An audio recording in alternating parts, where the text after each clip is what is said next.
नमस्कार, देश की बात में हाजिर है। प्रधानमंत्री ने कुछ ही देर पहले देश को संबोधित किया। कोरोना महामारी पर कहा है कि बीते 100 वर्षों में ये सबसे बड़ी त्रासदी है। भारत के इतिहास में कभी इतनी मेडिकल ऑक्सीजन की जरूरत नहीं पड़ी। सरकार के सभी तंत्र लगे दवाई और उपकरण लाने में। बहरहाल अहम ये रहा कि प्रधानमंत्री ने ऐलान किया है कि 21 जून से 18 वर्ष से ऊपर सभी लोगों को मुफ्त में वैक्सीन सरकार द्वारा लगाया जाएगा। राज्यों को मुफ्त में देगी वैक्सीन, यानी राज्यों को वैक्सीन पर कुछ भी नहीं खर्चना होगा। 25% प्राइवेट सेक्टर सीधे ले पाएंगे। वैक्सीन लगाने के लिए निजी अस्पताल अधिकतम 150 रुपए सर्विस चार्ज ले सकेंगे। निजी अस्पताल कंपनियों से सीधे टीके खरीद सकेंगे। दुनिया के अनेक देशों की तरह भारत भी इस लड़ाई के दौरान 21 जून सोमवार से देश के हर राज्य में 18 वर्ष से ऊपर की उम्र के सभी नागरिकों के लिए भारत सरकार राज्यों को मुफ्त वैक्सीन मुहैया कराएगी। जो व्यक्ति मुफ्त में वैक्सीन नहीं लगवाना चाहते, प्राइवेट अस्पताल में वैक्सीन लगवाना चाहते हैं, उनका भी ध्यान रखा गया है। देश में बन रही वैक्सीन में से 25% प्राइवेट सेक्टर के अस्पताल सीधे ले पाएं, ये व्यवस्था जारी रहेगी। प्राइवेट अस्पताल वैक्सीन की निर्धारित कीमत के उपरांत एक डोज पर अधिकतम 150 रुपये ही सर्विस चार्ज ले सकेंगे। आज सरकार ने फैसला लिया है कि प्रधानमंत्री गरीब कल्याण अन्न योजना को अब दीपावली तक आगे बढ़ाया जाएगा। महामारी के इस समय में सरकार गरीब की हर जरूरत के साथ उसका साथी बनकर खड़ी है। यानी नवंबर तक 80 करोड़ से अधिक देशवासियों को हर महीने तय मात्रा में मुफ्त अनाज उपलब्ध होगा। जो लोग वैक्सीन को लेकर आशंका पैदा कर रहे हैं, अफवाहें फैला रहे हैं, वो भोले भाले भाई बहनों के जीवन के साथ बहुत बड़ा खिलवाड़ कर रहे हैं। ऐसी अफवाहों से सतर्क रहने की जरूरत है। मैं भी आप सबसे, समाज के प्रबुद्ध लोगों से, युवाओं से अनुरोध करता हूं कि आप भी वैक्सीन को लेकर जागरूकता बढ़ाने में सहयोग करें। तो प्रधानमंत्री ने आज नेजल वैक्सीन का भी जिक्र किया है, जो सीधे नाक में स्प्रे द्वारा दिया जा सकेगा। इस पे काम चल रहा है। बहरहाल वैक्सीन से जुड़ी एक अहम जानकारी ये भी है कि एम्स पटना के बाद अब एम्स दिल्ली में भी बच्चों पर वैक्सीन के दूसरे और तीसरे फेज का ट्रायल शुरू हो गया है। भारत बायोटेक की कोवैक्सीन को ये मंजूरी मिली है। बच्चों के कोरोना के टीके का ट्रायल। इस ट्रायल के पूरा होने में 6 से 9 महीने का वक्त लगेगा। इस दौरान कुल 525 बच्चों पर ट्रायल होगा। इसमें 3 कैटेगरी में बच्चों को बांटा गया है। 12 से 18 साल, 6 से 11 साल और 2 से 5 साल के बच्चे शामिल होंगे। बच्चों को भी 28 दिन पर दूसरी डोज दी जाएगी। ओवरऑल तो 2 ईयर्स एंड एबव है, बट अभी जो है 12 से 18 साल के बच्चे इसमें सम्मिलित हो रहे हैं। एम्स दिल्ली की कोशिश है कि इस सेंटर पर 50 बच्चों पर यह ट्रायल हो। शुरुआत सोमवार को 18 बच्चों से हुई। आशंकाओं के बीच संभावना तलाशने की ये शुरुआत है। टीके को लेकर कुछ महीने जरूर लगेंगे, लेकिन आज की ये शुरुआत हमारे आपके कल को लेकर है। नई दिल्ली से परिमल कुमार, एनडीटीवी इंडिया। और देश की बात में अब बात आदिवासियों से जुड़ी हुई। बस्तर फिर से उबाल पर बताया जा रहा है। सुकमा जिले के सिलगेर गांव में, जहां लगभग महीने भर से हजारों ग्रामीण आंदोलन कर विरोध कर रहे हैं, क्योंकि उन्हें जानकारी दिए बिना उनकी जमीन पर राज्य सरकार ने सुरक्षा बल के कैंप लगा दिए हैं। उन्हें पीछे धकेलने के लिए गोलियां चली, जिसमें कथित तौर पर 3 ग्रामीणों की मौत हो गई है। वहीं कांकेर में भी पुलिस पर नक्सली के नाम पर जबरन नाबालिग को सरेंडर कराने के भी आरोप लगे हैं।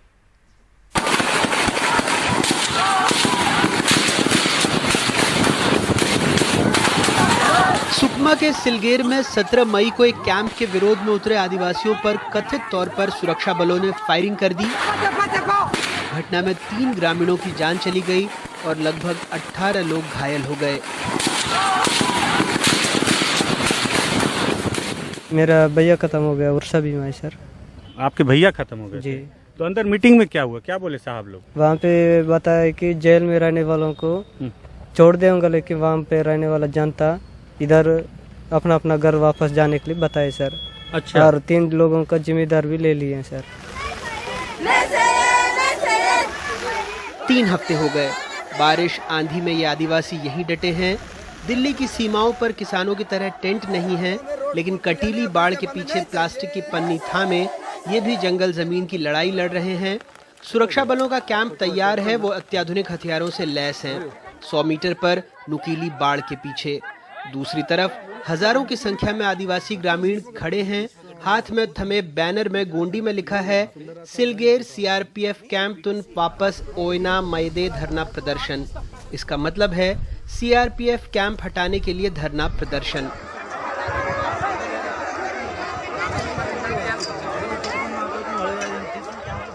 हम लोग ये कैंप हटाने का है, विरोध है, वही है।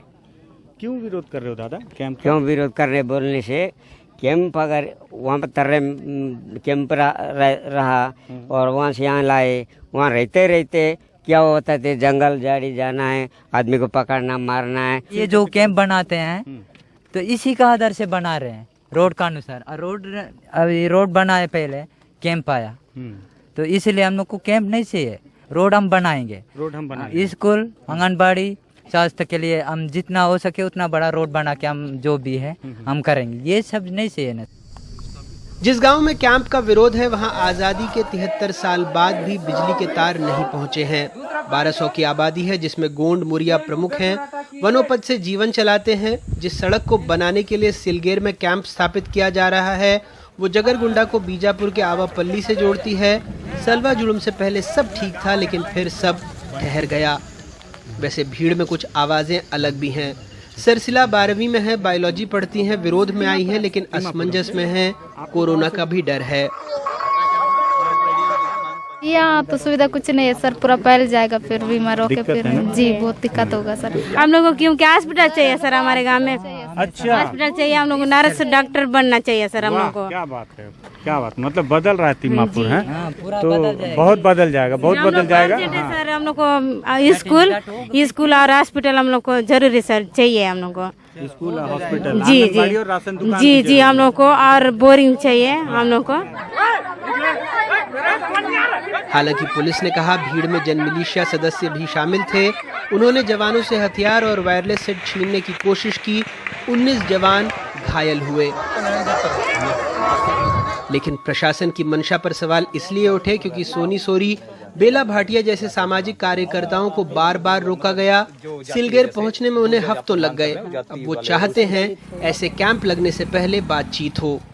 फिर इसी तरह का आंदोलन लंबे समय तक लड़ना पड़ता है। इससे बेहतर है कमेटी बनेगी, तो अगर उस कमेटी को बिना बताए बिना कुछ करे कैंप लगाती है तो फिर उसके बाद फिर लड़ाई तो होगी। पहली बार जब 19 तारीख को शाम को चेरामंगी में सीआरपीएफ कैंप में रोका गया, तो उनको ये कहा गया कि सीआरपीएफ के शीर्ष अधिकारी ने उनको कहा था कि बेला भाटिया को आगे ले जाने नहीं देना है और उनको एसपी का परमिशन लेकर ही वो आगे जा सकती है। और दूसरी बार जब कल हम लोग फिर से चेरपाल के रास्ते से जा रहे थे, तो चेरपाल सीआरपीएफ कैंप में भी हमको रोका गया। वहाँ भी हमको 3 घंटे हम लोग बैठे वहाँ, और उस समय हमको ये कहा गया कि अभी बस डीएम अभी आ ही रहे हैं और वो आपको लिखित देंगे। ये टीआई साहब ही बोले थे, और बोले थे बस 10 मिनट में हो जाएगा, और उसके 10 मिनट के 3 घंटे हो गए थे। तो ये स्थिति थी हमारी। नाराजगी एक बात से नहीं है, अब कांकेर से समझिए बस्तर क्यों उबल रहा है। 11 मई को कांकेर के आलंदड़ की रहने वाली लक्ष्मी पद्दा को पुलिस और बीएसएफ ने मेडकी लोकल ऑर्गेनाइजेशन स्क्वाड का इनामी माओवादी बताया। बयान जारी कर दावा किया कि नक्सली अर्जुन तांती और लक्ष्मी पद्दा पति पत्नी हैं, जंगल से भागकर पुलिस के सामने सरेंडर किया है। माओवादी दंपति अर्जुन तांती एवं लक्ष्मी पद्दा विगत कई वर्षों से प्रतापपुर एरिया कमेटी का मेडिकल एलोस का सक्रिय सदस्य के रूप में काम कर रहे थे। अचानक 2-3 दिन से उनका तबियत खराब होने के कारण से पुलिस से संपर्क करना जानकारी पाया गया। मेडिकल एग्जामिनेशन में दोनों पति पत्नी कोविड पॉजिटिव पाया गया। तत्पश्चात उनको कांकर कोविड हॉस्पिटल में इलाज के लिए एडमिट कराकर अभी वर्तमान में उनका इलाज जारी है। माओवादी दंपति अर्जुन तांती एवं लक्ष्मी पद्दा द्वारा स्वास्थ्य लाभ लेने के लिए नक्सल संगठन का साथ छोड़कर जिला प्रशासन एवं पुलिस के संपर्क करने का निर्णय का हम स्वागत करते हैं। लेकिन लक्ष्मी पद्दा के परिजनों का कहना है वो अभी नाबालिग है, उसकी शादी नहीं हुई। बाकायदा आधार कार्ड दिखाते हैं। कहते हैं वो तेंदुपत्ता तोड़ने मामा के घर गई थी। सरपंच गांव वाले सब तस्दीक कर रहे हैं। उसका खुद भैया बिना जाने कैसे वो शादी करता है किला, और घर से कब एक दिन भी अलग नहीं रहती थी। उसी दिन मामा का घर में मात्रा भेजे थे। वो तो बच्ची है, लड़की है। कितने साल की थी? वो करीब 16 साल की लड़की है। नाबालिग है। नाबालिग है। झूठ बोल रही है, नक्सलवादी है बोल के। वो तो गांव की है। वो उसका आधार कार्ड सब कुछ बना है, और फिर जो है वो घर में ही रहती थी। घर में रहकर वो अपना गांव में हमारे गोटुल परंपरा चलता है, उसमें नाच गाना करती थी। बहरहाल सिलगेर पर सरकार का बयान नहीं आया। एक टीम जरूर बनाई गई है जो ग्रामीणों से मुलाकात करेगी और इस पूरे मामले से जुड़े तथ्य जुटाएगी। बस्तर में एक विरोधाभास है। आप जिसकी बात सुनते हैं लगता है वही सही है। नक्सलियों के अपने तर्क हैं, सुरक्षा बलों के अपने और आदिवासियों के अपने। सब कहते हैं हिंसा हल नहीं, बावजूद इसके बस्तर में हर वक्त बारूद की बू आती रहती है। सिलगेर का अपना सच है, कांकेर का अपना। और यही सच है कि ये विरोधाभास भरोसा जमने नहीं देता। और ये भी सच है कि लगभग 2.5 सालों में कांग्रेस की सरकार ने भरोसा जमने के लिए कोई ठोस प्रयास या काम भी नहीं किया। कांकेर से गौरव और जगदलपुर से रानू के साथ अनुराग द्वारी, एनडीटीवी इंडिया। और हमारे साथ बेला भाटिया सामाजिक कार्यकर्ता मौजूद हैं। बेला जी, मैं आपसे समझना चाहूंगी, ये हालात यहाँ पे बहुत पेचीदा होते हैं। जिस तरह से अनुराग द्वारी की रिपोर्ट थी, जो यहाँ पर एक तरफ यहाँ पे हमने देखा हाल में माओवादियों का अटैक हुआ, उसमें जब जवान मारे जाते हैं, दूसरी तरफ प्रशासन की चुनौती है, लेकिन दूसरी तरफ आदिवासियों की अपनी मांग भी है। जो ये आंदोलन पर लोग बैठे हुए हैं, इस आंदोलन की राह आप क्या देख रही हैं? नहीं, मुझे लगता है कि इस बार खास करके मैं ये देख रही हूं कि लोग बहुत ही डिटरमिन्ड हैं। वो एकदम शांतिपूर्ण हैं और बहुत उनका मतलब एक तरह से उनका पूरा जो निर्णय है उनका कि वो इस बार नहीं हटेंगे। ये क्योंकि पिछले 2-3 साल से हमने अनेक रैलियां देखी हैं। ये पहली रैली नहीं है या पहला धरना नहीं है। बस्तर के हर एक जिले में हमने देखा है कि कैंपों का विरोध हुआ है, कई बार हुआ है और हजारों की संख्या में लोग आए हैं। मगर हर बार 7-8 दिन के बाद में किसी तरह से सरकार कोशिश करती रही कि ये उनकी रैली, उनका धरना टूटे और फिर वो लोग अपने अपने घर चले जाए। मगर इस तरह से करने से कुछ समस्या का हल हो जाता है, ऐसा नहीं है। मुझे लगता है कि बस्तर के लोग लोकतांत्रिक तरीकों से सरकार के साथ सरकार को बार बार अपना उनका विचार बोलना चाह रहे हैं इस पूरे मिलिटराइजेशन के बारे में। तो मुझे लगता है कि सरकार को सुनना चाहिए, पर वो हमें अभी तक नहीं मिला है। और सिलगर में 3 आदिवासियों को आप जानते हैं गोली से उनकी मौत हो गई। 3 आदिवासी जख्मी हैं जो बीजापुर में हैं, वो भी गोली से जो जख्मी हुए। और एक महिला जो गर्भवती थी और उस दिन पूरे जो भगदौड़ हुई, जिस दिन गोली चली, वो गिर गई और फिर 23 तारीख को मतलब 2-3 दिन के बाद उसकी भी मौत हो गई।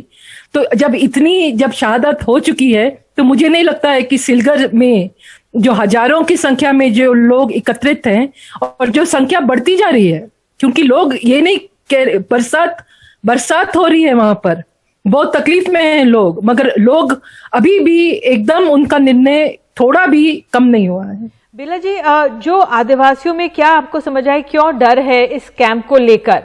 क्योंकि वो कह रहे हैं इस रिपोर्ट में कि उनको अस्पताल भी चाहिए, उनको आंगनबाड़ी भी चाहिए, उनको रोड भी चाहिए, लेकिन उनको एक कैंप नहीं चाहिए। इस कैंप से क्या आपत्ति, क्योंकि यहाँ पे बिजली तक नहीं पहुंची है आजादी के 70 साल बाद भी। जी देखिए, इसमें एक चीज हमें समझने की जरूरत है कि ये जो सिलगर में जो अभी कैंप खुला है, ये एक्चुअली वहीं के पास, मतलब 1 किलोमीटर से कम दूरी में जो तरेम गांव में जो थाना है, उसी के आसपास में दो सीआरपीएफ कैंप है।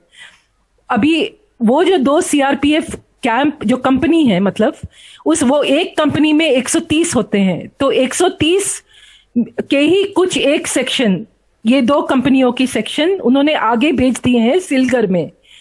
तो ऐसा नहीं था कि वहां पे कैंप नहीं था, एक तरह से देखा तो केवल अब कैंप और नजदीक उनके ला दिया गया है।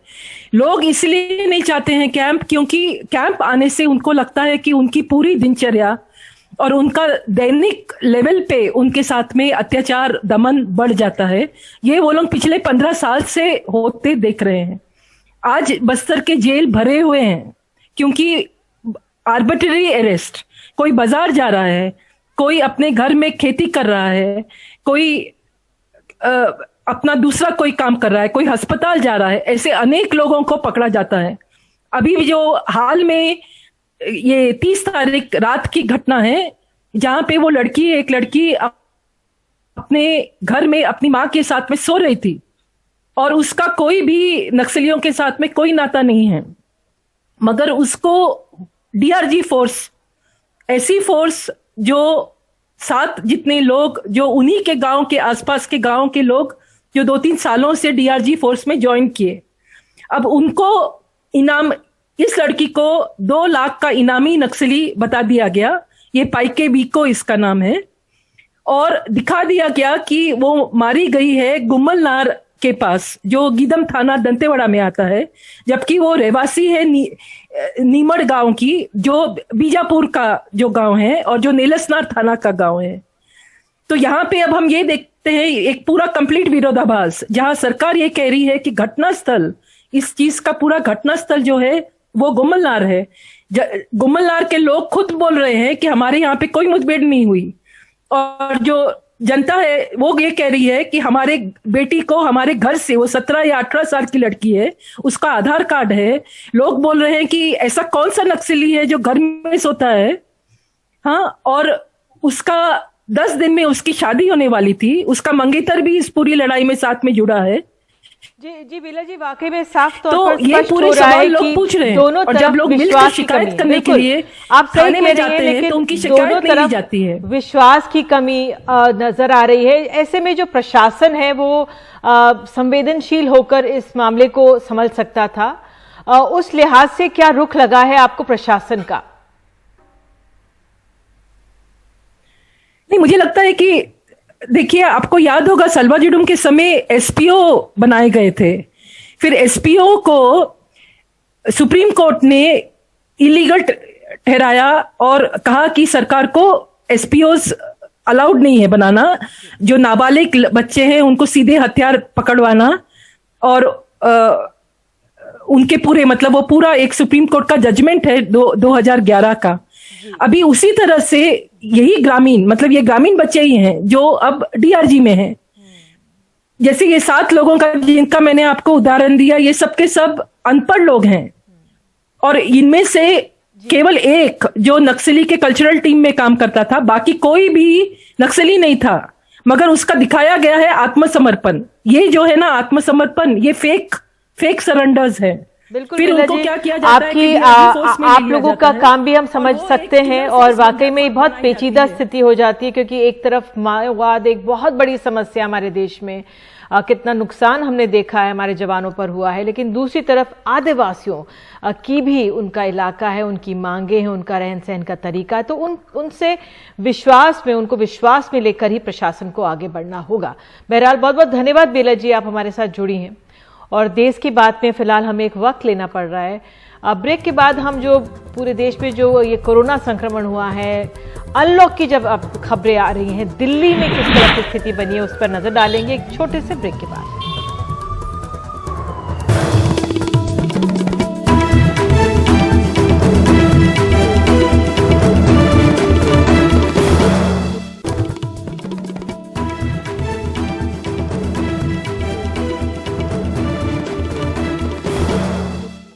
तो देश की राजधानी दिल्ली में आज से सही मायने में अनलॉक की शुरुआत हो गई है। 7 हफ्ते बाद दिल्ली में सभी बाजार और दफ्तर खुल गए हैं। यहां मेट्रो की शुरुआत हो गई है आधी क्षमता के साथ।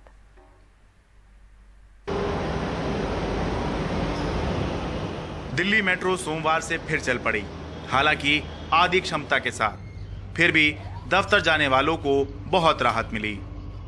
यह तो अच्छी बात है कि आज जैसे कि मार्केट भी खुला और मेट्रो भी खुल गई, तो अच्छी बात है, जाने में सुविधा मिल रही है। अभी तक कैसे जा रहे थे आप? अभी मैं दोस्त साथियों के साथ कुली के साथ जा रहा था। अच्छा, वैसे मैं मेट्रो से ही जाता हूँ। मैं बेसिकली गुड़गांव ट्रैवल करता हूँ डेली, तो मेट्रो कनेक्टिविटी नहीं थी, इसलिए घर वर्क एंड होम ही चल रहा था मेरा। तो अगर मेट्रो बंद है डेली तो ट्रैवल नहीं हो सकता गुड़गांव से दिल्ली, ये चीज़ ठीक। तो अब जैसे गुड़गांव ओपन मेट्रो स्टार्ट हुई तो ऑफिशियली कन्वीनियंस हो गई हमारे लिए।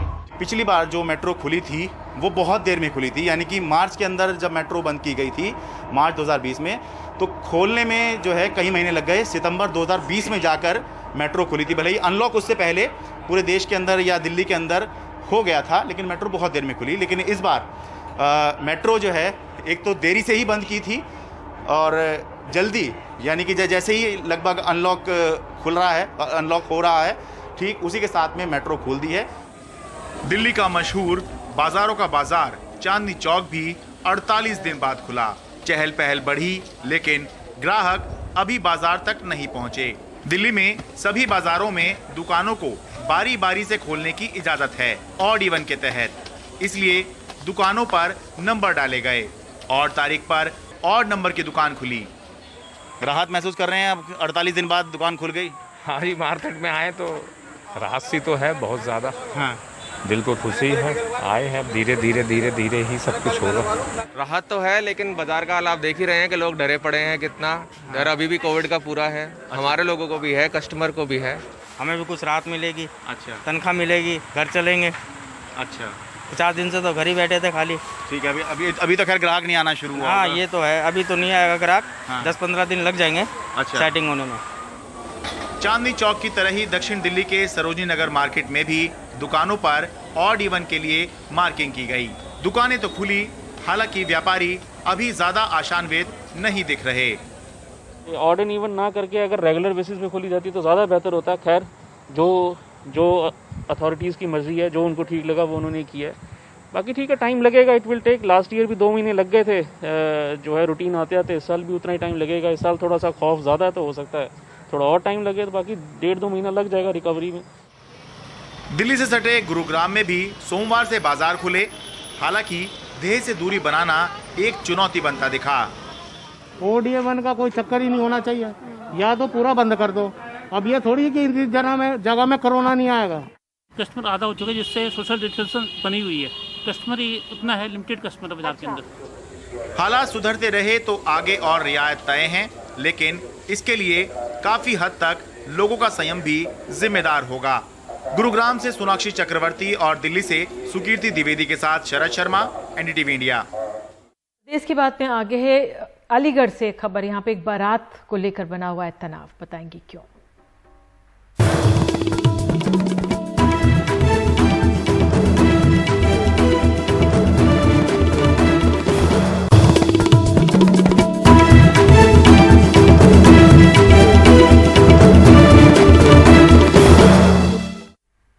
अलीगढ़ के गांव में मस्जिद के सामने से डीजे बजाते बारात गुजरने को लेकर झगड़े से तनाव है।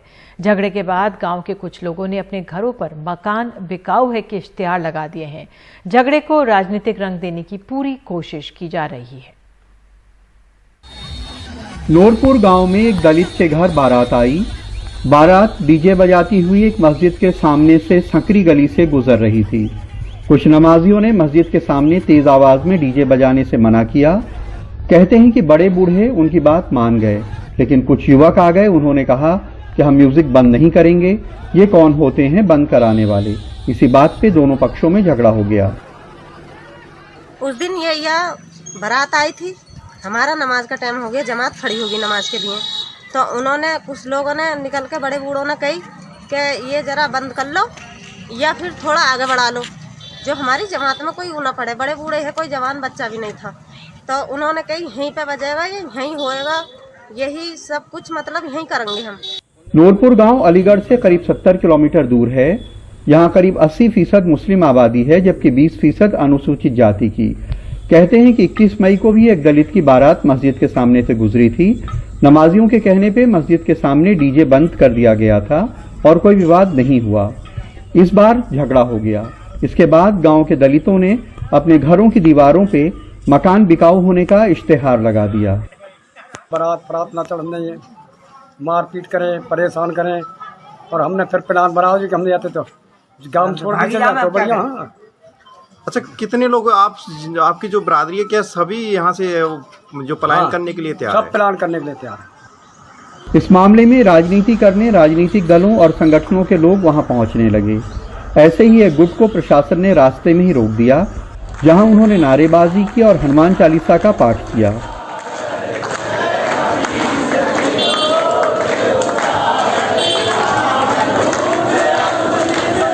अगर जो कोई बदतमीजी, कोई बहन बेटी को छेड़ेगा, जैसे मेवात में काम करा ऐसे ही करेंगे, छोड़ेंगे नहीं जिंदा बिल्कुल भी, किसी प्रकार से भी, और हर तरीके से तन मन धन और गन से भी साथ रहेंगे आप लोगों के। बारात में हुए झगड़े में 11 लोगों पे एफआईआर हुई थी, जिसमें 5 गिरफ्तार कर लिए गए हैं। एआईएमआईएम के एक युवा नेता पे भी भड़काऊ बयानबाजी में एफआईआर हुई है। गांव में एक प्लाटून पीएससी लगा दी गई है। आज भी डीएम और एसएसपी ने मौके पे जाकर लोगों को सुरक्षा का भरोसा दिलाया। इस मामले में जो पहले से एफआईआर हुई थी, उसमें 5 लोगों की गिरफ्तारी हो गई है, उनको जेल भेज दिया गया है। आज मैंने भी गांव का भ्रमण किया, सब लोगों से बात किया, तो प्रशासन की और पुलिस की कार्रवाई से संतुष्ट है। अब किसी प्रकार की कोई समस्या यहाँ पे है नहीं। मैंने एसडीएम साहब को निर्देशित किया है कि यहाँ पर बात करके एक पीस कमेटी बना दी जाए दोनों पक्षों के लोगों के साथ, उसमें हिंदू भी हो, मुसलमान भी हो। अलीगढ़ का झगड़ा बहुत मामूली सी बात का है, और इतनी मामूली सी बात पे झगड़ा होना नहीं चाहिए, जिसको इतने बड़े पैमाने पे राजनीतिक लाभ के लिए राजनीतिक रंग दिया जा रहा है। अगर किसी के घर में कोई बीमार है, अगर वहाँ कुछ बच्चे इम्तिहान के लिए पढ़ाई कर रहे हैं, अगर वहाँ कोई पूजा कर रहा है या कोई नमाज पढ़ रहा है, तो हमारी ये सामाजिक जिम्मेदारी होती है कि हम वहाँ पे शोर ना करें। और ये बहुत छोटी सी बात है, समाज इसी तरह चलता है। अगर ये बात मान ली गई होती तो बात इतनी तूल नहीं पकड़ती।